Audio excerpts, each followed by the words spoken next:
Raiganj medical কলেজের রোগী কল্যাণ সমিতির গুরুত্বপূর্ণ পদে দায়িত্ব পেলেন রায়গঞ্জের বিধায়ক কৃষ্ণ কল্যাণী। সোমবার রাজ্যের 24টি মেডিকেল কলেজের রোগী কল্যাণ সমিতিতে রাজ্য সরকারের প্রতিনিধিদের নাম ঘোষণা করেছেন মুখ্যমন্ত্রী মমতা বন্দ্যোপাধ্যায়। রায়গঞ্জ মেডিকেল কলেজে এই পদের দায়িত্ব পেয়েছেন কৃষ্ণবাবু।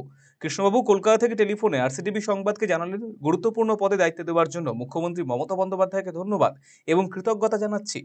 আগেও মেডিকেল কলেজ ও হাসপাতালে রোগী কল্যাণ সমিতি থেকে কাজ করেছি। রোগীদের উন্নত মানের স্বাস্থ্য পরিষেবা প্রদান, পরিষ্কার পরিচ্ছন্নতা বজায় রাখা সহ সরকারের যে মহতী উদ্দেশ্য রয়েছে তা যথাযথভাবে পালন করার চেষ্টা করব বলে এদিন মন্তব্য করেছেন কৃষ্ণ কল্যাণী। কৃষ্ণবাবু, আজকে মুখ্যমন্ত্রী মমতা বন্দ্যোপাধ্যায় রায়গঞ্জ মেডিকেল কলেজের একটা গুরুত্বপূর্ণ দায়িত্ব আপনার উপর অর্পণ করলেন। কি দায়িত্ব আপনি পেলেন? কিভাবে দেখছেন বিষয়টা? না, আরকেএস মেডিকেল কলেজের আরকেএস কমিটির মধ্যে একজন পাবলিক রিপ্রেজেন্টেটিভকে নিয়োগ করা হয়। হ্যাঁ, হুম, তো হুম, সেই দায়িত্বটাই মাননীয় মুখ্যমন্ত্রী আমাকে অর্পণ করেছেন। হুম, আপনাদের মাধ্যমে হুম, আমি মাননীয় মুখ্যমন্ত্রীকে হৃদয়ের অন্তরস্থল থেকে ধন্যবাদ, কৃতজ্ঞতা জ্ঞাপন করছি হুম, আমার উপর আস্থা বিশ্বাস রাখার জন্য।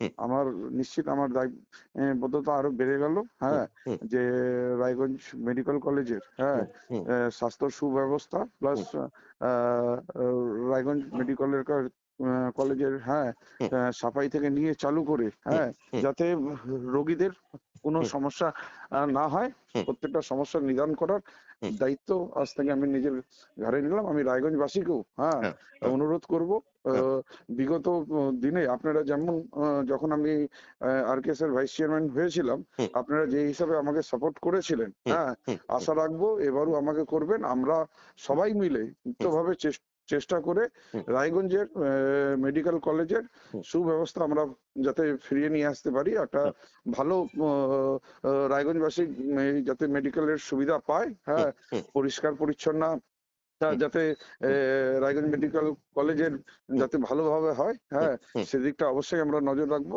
আর টোটাল এখন আজকে 24 জনের লিস্ট দেওয়া হলো, হ্যাঁ, হুম, হুম, যেখানে কলকাতার এনআরএস আছে, হ্যাঁ, হুম, হুম, এসএসকেএম আছে, এসএসকেএম এ যেমন অরূপ বিশ্বাসকে দেওয়া হলো, হুম, হ্যাঁ, হুম, আচ্ছা, এনআরএস এ সুপ্তি হ্যাঁ, ওনাকে দেওয়া হলো, পান্ডেকে, হ্যাঁ, আচ্ছা, এমনি করে 24 জনকে ইয়ে করা হয়েছে, আজকে লিস্ট জারি হয়েছে। আচ্ছা, তেমন রায়গঞ্জে আমাকে দেওয়া হয়েছে।